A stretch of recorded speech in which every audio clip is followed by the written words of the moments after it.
Australian property prices are starting to rise, the sentiment is changing, and confidence is coming back into the market. One of Australia's biggest banks, Westpac, has now come out and revised their predictions for 2024. And they are predicting, hey, maybe we might start a property boom in 2024. So if you're interested in my thoughts and exactly what Westpac is saying, then definitely keep watching.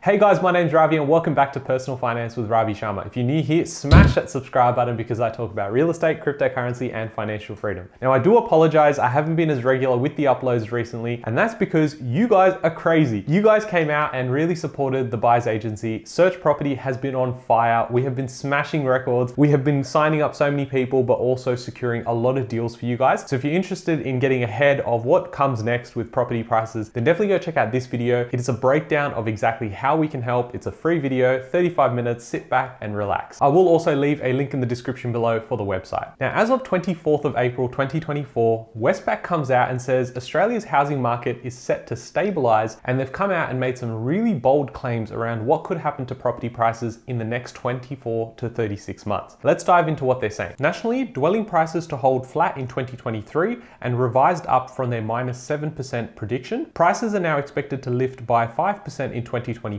revised up from the 2% increase, and the markets are showing convincing signs of stabilization. They are also predicting that once the rate cut cycle begins in 2024, we should see more sustained price gains as well. Now that's just the highlight. Let's dive deeper into exactly what they're saying, what has made them change their mind, and I'm going to share with you what I've been sharing with you over the last couple of months, some insights as to what I think, but you already know, I'm a guy on YouTube with a black t-shirt, so what the hell do I know? Let's jump in. Now it's important to note that this is not an interest rate driven shift. Notably, this shift has come despite further official rate rises in February and March. And what they're referring to here is that prices have started to stabilize over the last couple of months, not just in the regional areas, but in a lot of parts of Sydney and Melbourne. And it would make a lot more sense if, say, interest rates had paused at that point or even started cutting. But instead, we still saw rises in Feb and in March. Yet, we saw the market start to stabilize. And this will play a big part as we go through this video. Housing recoveries in the past have only tended to flow through to prices once the RBA is actively cutting rates or is very clearly poised to do so. Price gains also tend to follow a sustained lift in turnover, not vice versa. Three factors are at play: migration, construction costs, and low volume. So what they're suggesting is that housing recoveries are really only coming about once the RBA has made their decision to cut rates. At the moment, if you look out online, everyone's sort of calling for higher interest rates. We've only paused recently, but we're going to start increasing. And the YouTube comments that you guys leave on the channel also suggest that you guys are thinking the same thing. Now, for me, I'm on the contrary. I think the opposites can happen. I think we pause for the next couple of months. We have rate cuts in Q3, and this is something I've been talking about on this channel for over the last 9 months.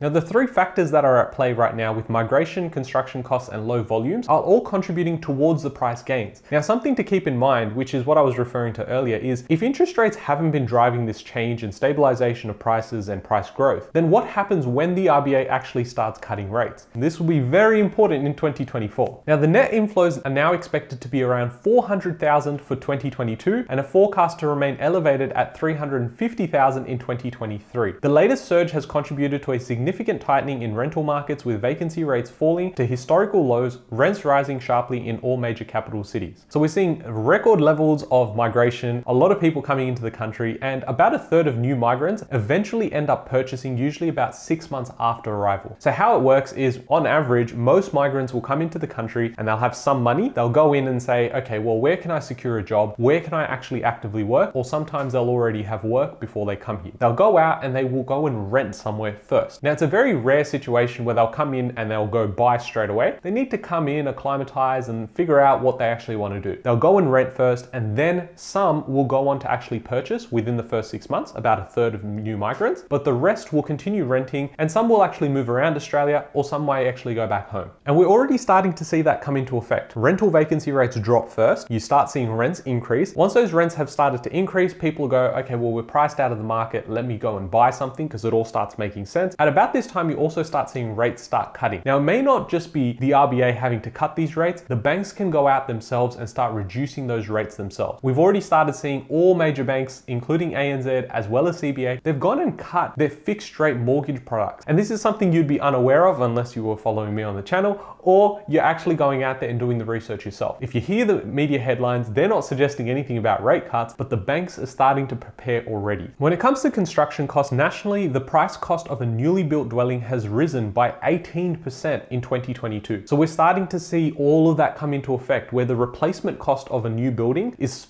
far more expensive than it was even a year or 2 years ago. And this then flows on to all new builds, because if you went and committed yourself to building something in 2019 and it was to be completed in 2022, you're now paying significantly more, unless it was a fixed price contract, than you were in 2019. And this then flows on into the rest of the market. The same thing happens if you're unable to actually go and complete the build, because you may go, well, I've only factored in this much of a budget, and I also had a lot of borrowing in 2020 and 2021 at historically low interest rate levels. Now that interest rates have increased, my borrowing capacity has decreased, how am I supposed to actually complete this build? So you kick the can down the road. Suddenly you've got a lot of projects that have been on hold. You've got so many people that can't complete their builds, and in effect, if you don't have enough supply and you got incoming demand, we all know what happens. Rents are jacking up, we've already seen that. Prices are starting to go up, and if you've been looking in the right areas, over the last 12 months, clients have been making a killing. I share a lot of these results on Instagram, so definitely go check me out there. I'll leave a link in the description below so you can follow me on Instagram for daily updates. Now, the third factor is the low level of on-market supply. Despite low turnover, listings are even lower. The weak market has clearly discouraged many sellers, with both new listings and total stock on market below average. Now, I said last year that if we see prices come down, which we were expecting to see in Sydney and Melbourne, we will have a lot less stock available on the market, which is why I was saying I don't think we're going to see a 30% decrease in prices. Now, yes, we were all talking about the mortgage cliff and what was coming. You should definitely go check out this video. I break it all down for you guys. But what I did say was that if you're a seller, unless you needed to sell, you were really desperate, you weren't going to sell, because you were like, hey, I could have sold 6 months ago and I could have got 100K more. I'm not selling now because I'm pretty much losing money. So instead, you wait and you keep waiting for another 6 months, 12 months, 18 months. You finally come out the other side. And what we're starting to see is prices increase. So what we should see is later in 2023, listings should start improving. But do not expect these listings to improve with the prices that you can see today. I expect these prices will be much higher by the end of 2023. Confidence in the outlook for prices has already improved markedly in the survey, with the Westpac Melbourne Institute Consumer House Price Expectations Index now 43% above its November low and marginally above long-run average reads. What this all means is that the confidence has started to come into the market well before these prices have started to change. If they're already 43% higher than where they were in November, which was pretty much the bottom of the market, Q4 of 2022, we are now in a position where confidence is increasing. People are wanting to get in, but they can't. And this is something that is very important to understand. You have a lot of this pent-up demand. You see people now going out there making money in real estate again. You see prices are starting to go up. Everything's under offer. There's not enough out there to buy. So what happens is your desire to buy increases, and it keeps increasing every single day. Now, what happens is if you're in a normal market and you had a borrowing capacity, you can go out today and go and buy. Yes, it's a lot harder to actually find something, but from your intention to action is a lot smaller of a period. If you can't borrow though, and your pent-up demand keeps increasing, which again is a majority of people right now in Australia, is you want to buy, but you can't. And what that would look like, you having a retaining wall and water coming and hitting the retaining wall. It keeps hitting it until it gets to the point where it has to overflow or it has to break through the entire wall altogether. And that is going to happen as soon as we start seeing rates cut. Because you start seeing all of these people jump in because they can. You might be someone watching this video going, I really want to buy, but I can't. I'm going to have to wait till my borrowing capacity increases. So either you increase your income, reduce your expenses, or you wait for the RBA to cut their rates. If that's going to come in Q3 or Q4 of 2023, what do you think that's going to do to house prices over the next 12 to 24 months? The associated rise in unemployment comes from more new entrants to the labor market being unable to find a job, rather than the job loss dynamics that weigh more heavily on the housing markets. So a really important factor is the unemployment rate. What we're going to see is we're going to see this number increase gradually over the next 12 months. This will scare a lot of people because we're going to go, oh my God, it's a recession. People are losing their jobs. Who's going to buy property? You're an idiot, Ravi. But what we're actually seeing is a material change because we're increasing the amount of migrants coming into the country. So people trying to find a new job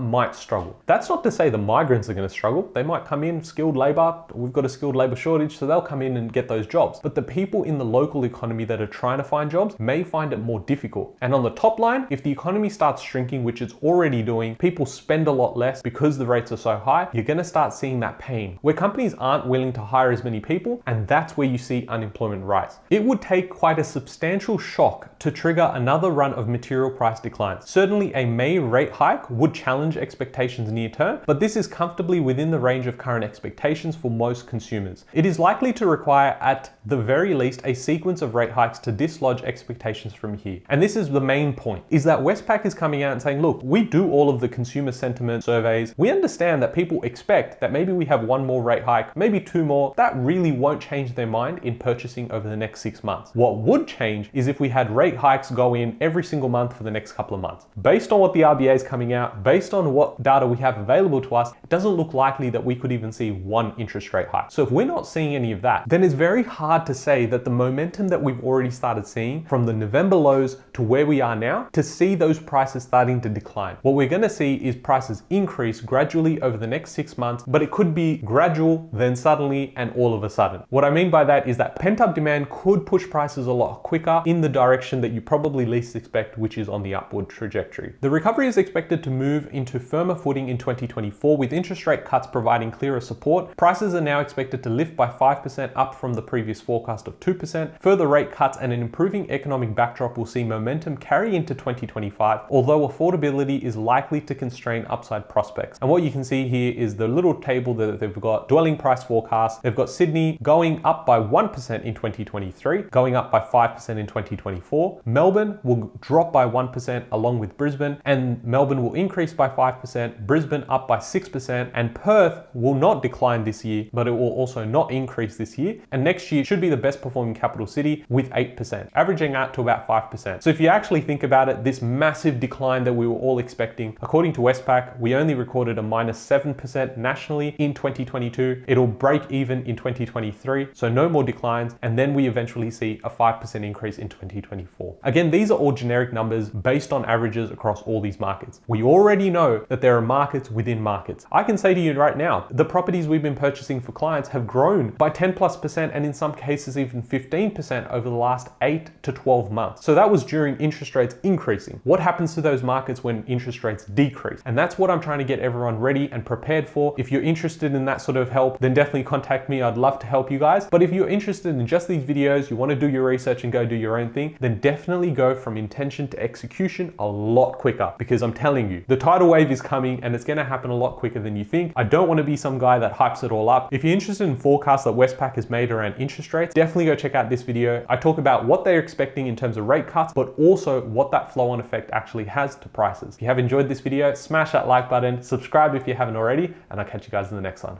Thanks, guys.